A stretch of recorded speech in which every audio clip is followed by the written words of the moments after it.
आपके साथ मैं हूं अंजना ओम कश्यप। बड़ी खबर के साथ हम बुलेटिन की शुरुआत कर रहे हैं क्योंकि राहुल नार्वेकर स्पीकर को आप सुन रहे थे और महाराष्ट्र में अगर एकनाथ शिंदे की बहुत बड़ी जीत हुई है तो ये उद्धव ठाकरे के लिए शायद सबसे बड़ा झटका है राजनीतिक रूप से। अगर आप देखिए तो 3 बड़ी बातें जो राहुल नार्वेकर ने आज कही है, उन्होंने 3 बड़े आधारों पर अपनी बात को कहा है। सबसे पहले कहा है 1999 का ही शिवसेना का संविधान मान्य होगा, 2018 का संविधान मान्य नहीं होगा। इसके बाद वो ये कहते हैं कि जो चुनाव आयोग यानी इलेक्शन कमीशन ऑफ इंडिया ने एकनाथ शिंदे को ही असली शिवसेना माना है, हम उसको अस्वीकार नहीं कर सकते, उसको नहीं पलट सकते। तीसरी बड़ी बात जो आज राहुल नार्वेकर ने कही है वो कहा है कि 37 विधायकों के साथ बहुमत एकनाथ शिंदे के पास था और इसीलिए वही शिवसेना के असल नेता है। 23 जून 2023 को जो फैसला लिया गया था उसमें अगर सुनील प्रभु बैठक बुलाते हैं लेजिस्लेटिव पार्टी की और उसमें विधायक नहीं जाते हैं तो उन्हें सस्पेंड इसलिए नहीं किया जाता है, डिस्क्वालीफाई इसलिए नहीं किया जा सकता है क्योंकि वो कह रहे हैं कि प्रभु साहब तो उस वक्त पार्टी विप थे ही नहीं, भारत गोलावले को वो मान रहे हैं उस वक्त के विप शिवसेना के। यानी अगर हम इस पूरी खबर पर नजर डालें तो एक बात बिल्कुल साफ है, एकनाथ शिंदे गुट के लिए राहत की बहुत बड़ी सांस है। तो दूसरी तरफ अभी से ही हमला शुरू हो गया है। जितेंद्र आवाड जो कि शरद पवार एनसीपी गुट के हैं, उन्होंने कहा है ट्वीट करके कि ये तो होना ही था। मुस्तफा शेख हमारे सहयोगी इस वक्त सीधे मुंबई से हमारे साथ जुड़ रहे हैं। मुस्तफा, उद्धव ठाकरे के लिए एक बहुत बड़ा झटका, इलेक्शन कमीशन की बात को सामने रखते हुए, 1999 के संविधान को मान्य रखते हुए 37 विधायक यानी बहुमत था शिंदे के साथ, ये सब पॉइंट्स गिनाकर उन्होंने कह दिया है कि मामला शिंदे का ही प्रबल दिखता है, शिंदे ही नेता है।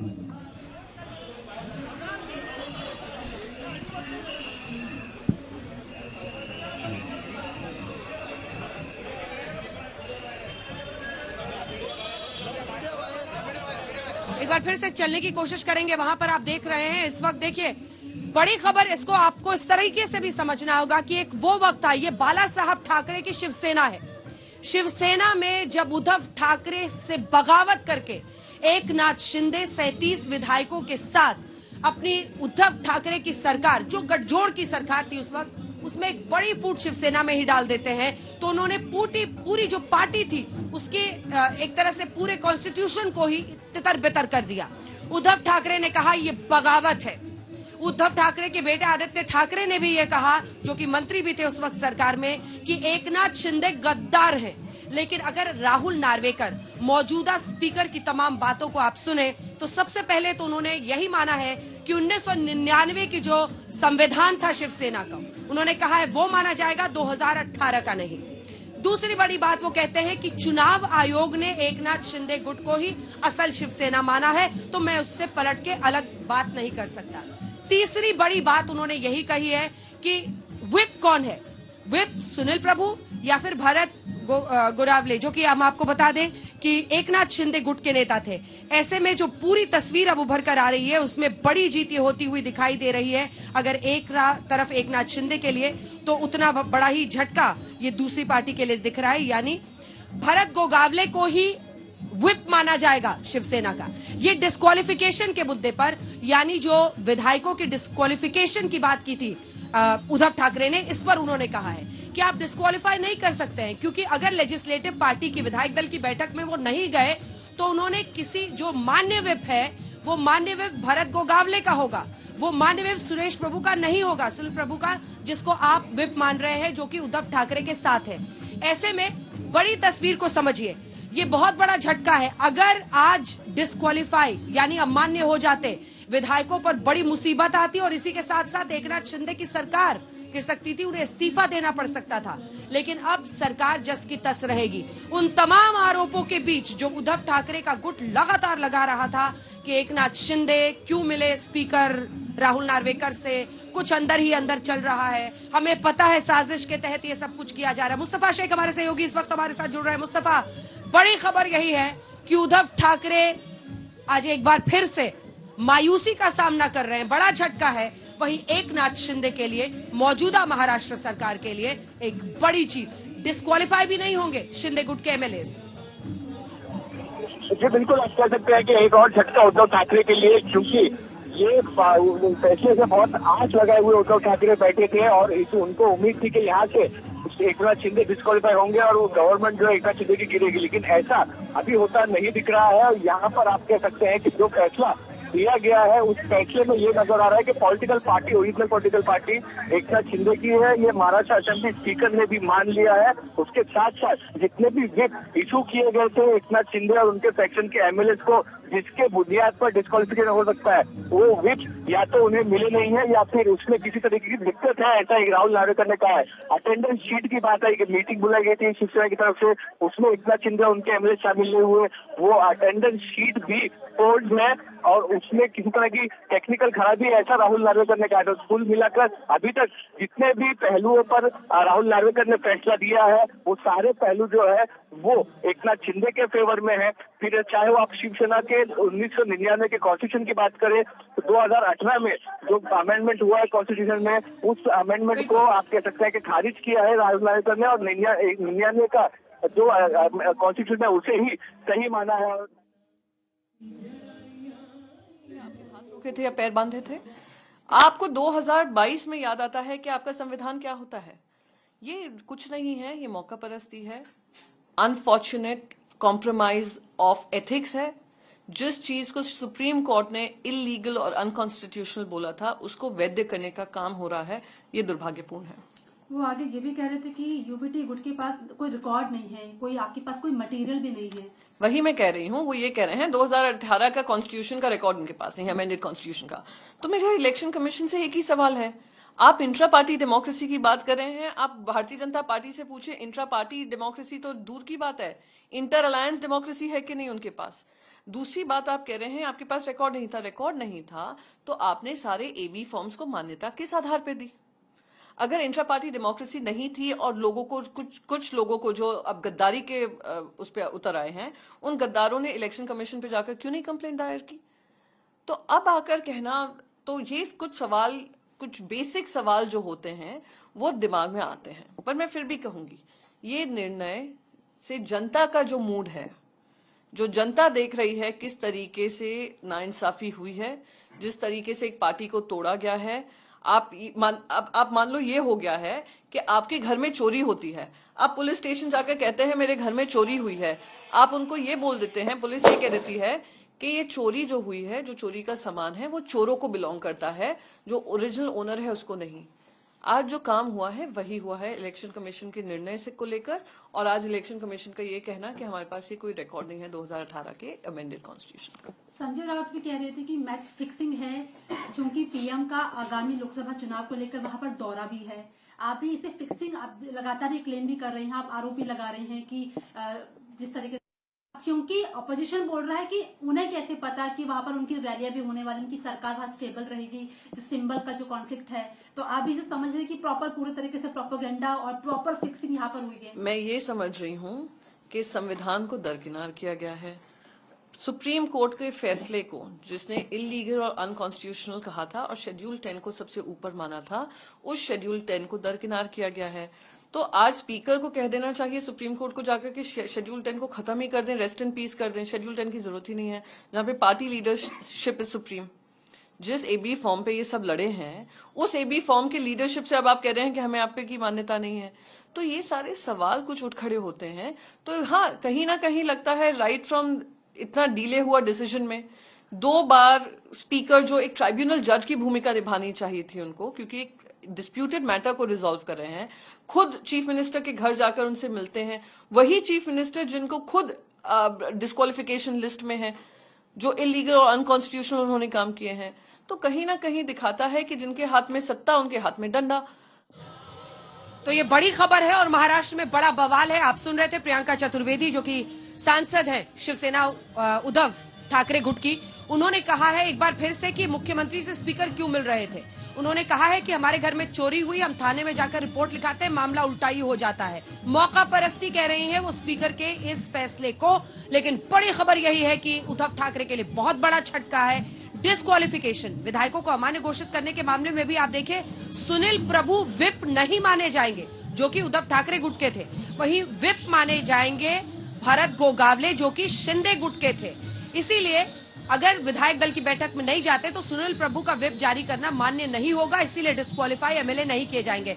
बड़े फैसले लिए गए हैं। हमारे साथ खास राजनीतिक मेहमान इस पर जुड़ेंगे। गौरव भाटिया राष्ट्रीय प्रवक्ता बीजेपी के, आनंद दुबे जी हमारे साथ जुड़ गए हैं शिवसेना उद्धव ठाकरे गुट के, तो हमारे साथ कई और मेहमान भी जुड़ रहे हैं। हमारे साथ कृष्णा हेगड़े जुड़ रहे हैं शिवसेना शिंदे गुट के, हमारे साथ महेश चौहान जुड़ रहे हैं प्रवक्ता एनसीपी के, ब्रिजमोहन श्रीवास्तव हमारे साथ एनसीपी अजित पवार के जुड़ रहे हैं, अतुल लौंडे पाटिल साहब हमारे साथ जुड़ गए हैं कांग्रेस पार्टी के नेता और महाराष्ट्र से ही जुड़े हुए हैं वो।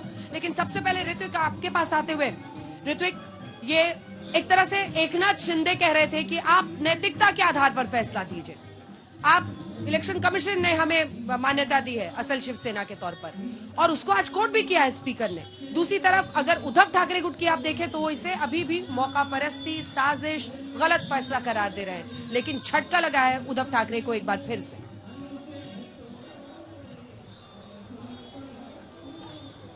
जी बिल्कुल, बहुत बड़ा झटका है अंजना, क्योंकि जिस तरह से आज ये पूरी वर्डिक्ट जब रीड आउट हो रही थी तब पूरे हियरिंग में जिस तरह से पिटिशनर की तौर पर जो सारे मटेरियल रखने चाहिए थे पटल पर, जो सामने आने चाहिए थे, उसकी कमी होने के कारण यहाँ पर पार्टी का ढांचा हो या पार्टी की लीडरशिप हो या पार्टी का कॉन्स्टिट्यूशन हो, इस पर सवालिया निशान जो है वो खड़े किए गए हैं। और इसी के आधार पर आज स्पीकर ने ये स्पष्ट कर दिया है कि कहीं ना कहीं पक्ष प्रमुख ये पद ही अस्तित्व में नहीं था और इसी कारण व्हिप भी लागू नहीं होता, उनके ऊपर जो कार्रवाई होती है वो भी लागू नहीं होती। और इसीलिए बिल्कुल ऋतिक, मैं लौट रही हूँ आपके पास। साहिल जोशी भी हमारे साथ जुड़ गए। साहिल, साफ कह दिया स्पीकर ने कि नेता भी शिंदे को ही माना जाएगा, शिंदे का ही फैसला, उन्हीं की पार्टी, उन्हीं का गुट, और व्हिप भरत गोगावले मान्य होंगे, सुनील प्रभु नहीं, इसीलिए डिस्क्वालिफिकेशन भी नहीं होना चाहिए। बड़ा झटका है ये उद्धव ठाकरे गुट के लिए। जी बिल्कुल बड़ा झटका है, क्योंकि अगर आपने देखा होगा तो फैसले की शुरुआत करते समय सबसे पहला सवाल जो महाराष्ट्र के स्पीकर को जिससे डील करना था वो राजनीतिक पार्टी असली किसकी है, शिंदे गुट की है या उद्धव ठाकरे गुट की है, इसका फैसला करना था। और इसके लिए जो उन्होंने 3 पैरामीटर्स रखे थे, उन पैरामीटर्स के तहत उन्होंने पहला पैरामीटर रखा था पार्टी का कॉन्स्टिट्यूशन किसका सही माना जाए, और उसके लिए उन्होंने इलेक्शन कमीशन का जो फैसला फरवरी 2023 में आया उसको आधार बनाते हुए पार्टी का 1999 का पहला कॉन्स्टिट्यूशन ही सही कॉन्स्टिट्यूशन माना। लेकिन इंटरेस्टिंग बात यह है कि दूसरा जो पैमाना उन्हें लगाना था वो पॉलिटिकल लीडरशिप के स्ट्रक्चर का लगाना था। वो पॉलिटिकल लीडरशिप का स्ट्रक्चर उन्होंने 2018 का सही माना, जिसमें उद्धव ठाकरे पार्टी के पक्ष प्रमुख और पार्टी में जो बाकी राष्ट्रीय कार्यकारिणी है, जो पार्टी का नेतृत्व है, उसकी लीडरशिप उसमें दिखाई गई थी। लेकिन पार्टी किसकी ये तय करते समय उन्होंने कहा कि पार्टी का 2018 का जो लीडरशिप स्ट्रक्चर है वो पार्टी के कॉन्स्टिट्यूशन से मेल नहीं खाता, जिसके वजह से उद्धव ठाकरे की शिवसेना ये पैमाना मैं मानने के लिए तैयार नहीं हूं। और इसके लिए आखिरकार उन्होंने तीसरा जो टेस्ट, ट्रिपल टेस्ट में थर्ड टेस्ट जो अप्लाई किया, वो पार्टी में किन विधायकों की मेजॉरिटी किसके पास है उसका पैमाना लगाते हुए एकनाथ शिंदे को ही सही पार्टी का नेता मानते हुए उन्होंने एकनाथ शिंदे के हवाले प्राइमा फेसी जून 2022 में उन्हीं के हाथ में पार्टी थी, ये उन्होंने मान लिया है। हेलो, बिल्कुल, देखिए साहिल, 37 विधायकों के साथ बहुमत उनकी तरफ है। 3 जो बड़ी बातें उन्होंने कोर्ट की, मोटे तौर पर अपने दर्शकों को समझाते हैं। सॉरी, मेरा आवाज, क्योंकि ये ऐतिहासिक दिन है। अगर पहले दिन चुनाव आयोग का फैसला, साहिल आपकी आवाज आ रही है, मैं कोशिश करती हूँ फिर से इधर से कनेक्ट कराती हूँ। ये बाला साहब ठाकरे की बात हो रही है, शिवसेना की बात हो रही है साहिल, बिल्कुल। तो 3 बड़ी बातें, अब इसमें ये तय होना था। पहला झटका चुनाव आयोग से लगा जब साहिल असल शिवसेना शिंदे गुट को माना गया। अब स्पीकर भी डिस्क्वालिफिकेशन के मुद्दे पर एक तरह से शिंदे गुट के साथ उनका फैसला गया है। कह रहे 37 विधायक उधर दे, कैसे दे, 99 का शिवसेना का संविधान चलेगा, 2018 का नहीं। तो ये तमाम बातें। उसके बाद कहते हैं कि उद्धव ठाकरे नहीं निकाल सकते शिंदे को। उन्होंने यहां तक कहा है कि असल नेता शिंदे ही माने जाएंगे, उद्धव ठाकरे नहीं। राष्ट्रीय कार्यकारिणी में निकाला जा सकता है, लेकिन फिर 23 जून की कार्यकारिणी की भी चर्चा वो करते हैं। वो रेफरेंस जरा पूरा समझाइए। जब लेजिस्लेटिव पार्टी की बैठक थी, राष्ट्रीय कार्यकारिणी की बैठक थी, तब जो घटनाक्रम रहा वो कैसे आज राहुल नार्वेकर ने जोड़ा है? देखिए, उन्होंने सुप्रीम कोर्ट ने जो अपने मई 2023 के फैसले में जो गाइडलाइंस दी थी उसके मद्देनजर अपना फैसला यहां पर देने की कोशिश की है। सुप्रीम कोर्ट ने साफ शब्दों में कहा था कि आपको पार्टी की कॉन्स्टिट्यूशन को ध्यान में रखना होगा, पार्टी के लीडरशिप स्ट्रक्चर को ध्यान में रखना होगा। आपको सिर्फ और सिर्फ आप विधायकों की संख्या के आधार पर अपने फैसले नहीं कर सकते। विधायकों की संख्या जिसके पास अधिक, उनके पास पार्टी का लीडरशिप देना यह सही नहीं है, यह सुप्रीम कोर्ट ने कहा था। तो उन्होंने क्या किया, उसके तहत इलेक्शन और उसी जजमेंट में यह भी लिखा गया था कि अगर आपके पास एक से ज्यादा कॉन्स्टिट्यूशन आपके पास आते हैं तो आपको उस कॉन्स्टिट्यूशन पर रिलाई करना चाहिए जो कॉन्स्टिट्यूशन जिस वक्त ये घटना घटी है, विधायकों के बगावत की या बाकी कोई घटना घटी है, उस वक्त जो कॉन्स्टिट्यूशन इलेक्शन कमीशन के पास था उसको आपको इलेक्शन कमीशन के रिकॉर्ड में था, उसको आपको मानना चाहिए। तो इलेक्शन कमीशन से जब इन्होंने पूछा तब इलेक्शन कमीशन ने उनको कहा कि भाई आप हमने जो फैसला दिया है उसको आप रेफर करिए। तो एक तरीके से जो इलेक्शन कमीशन ने किया एग्जैक्टली रेप्लिका वही चीज यहां पर स्पीकर करते हुए नजर आए हैं। और मैं आपको लिख कर देता हूं कि ये एक बार तमाम मेहमान हमारे साथ जुड़ गए हैं। गौरव भाटिया जी, आपके पास आते हुए एक बार गौरव भाटिया, तमाम राजनीतिक मेहमान हमारे साथ जुड़ गए हैं जिसमें दुबे जी भी हैं। दुबे जी के लिए एक और मायूसी का दिन आ गया है। गौरव भाटिया, आज गौरव जी तुरंत ट्वीट किया इसके बाद जितेंद्र आव्हाड ने, जो कि शरद पवार गुट के हैं, वो कहते हैं कि ऐसा तो होना ही था। फिर गौरव जी सामने आती है प्रियंका चतुर्वेदी, शिवसेना उद्धव ठाकरे गुट की। उन्होंने भी सिरे से कह दिया ये राहुल नार्वेकर की मौका परस्ती है, पहले से मिल रहे थे एकनाथ शिंदे से, यानी वो फिक्स्ड मैच की तरफ इशारा कर रही है। आपका जवाब गौरव जी।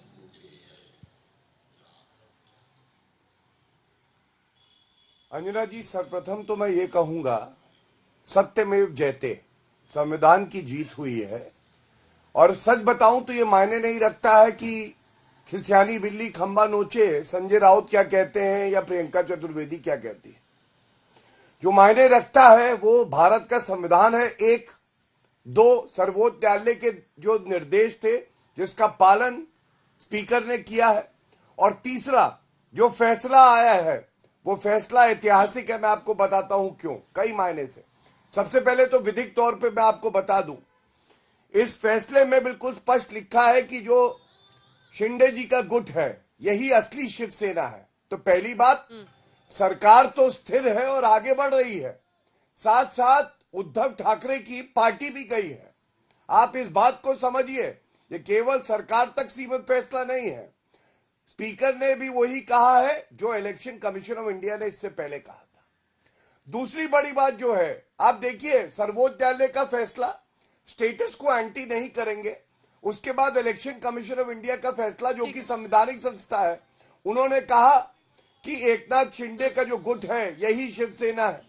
और तीसरा आज स्पीकर का फैसला कि अगर हम ऑर्गेनाइजेशनली शिवसेना का संविधान जो 1999 का है, और तीसरा जो विधायक दल होता है उनकी संख्या के आधार पर भी देखें तो एकनाथ शिंदे जी का गुट ही असली शिवसेना है। चौथी बड़ी बात, फैसला आया नहीं था, आज तक भी चला रहा था, बाकी चैनल भी चला रहे थे। ये पहले से ही कह रहे थे कि स्पीकर गलत फैसला देंगे, इसके पक्ष में देंगे। अरे आपकी आस्था संविधान में नहीं, सर्वोच्च न्यायालय में नहीं, निर्वाचन आयोग में नहीं, स्पीकर में नहीं, तो है किस में? आप मुझे ये बताइए। ठीक है, जवाब दीजिए दुबे साहब, जल्दी से जवाब दीजिए दुबे साहब। नार्वेकर जी फैसला नहीं सुना रहे थे, निबंध पढ़ रहे थे, निबंध।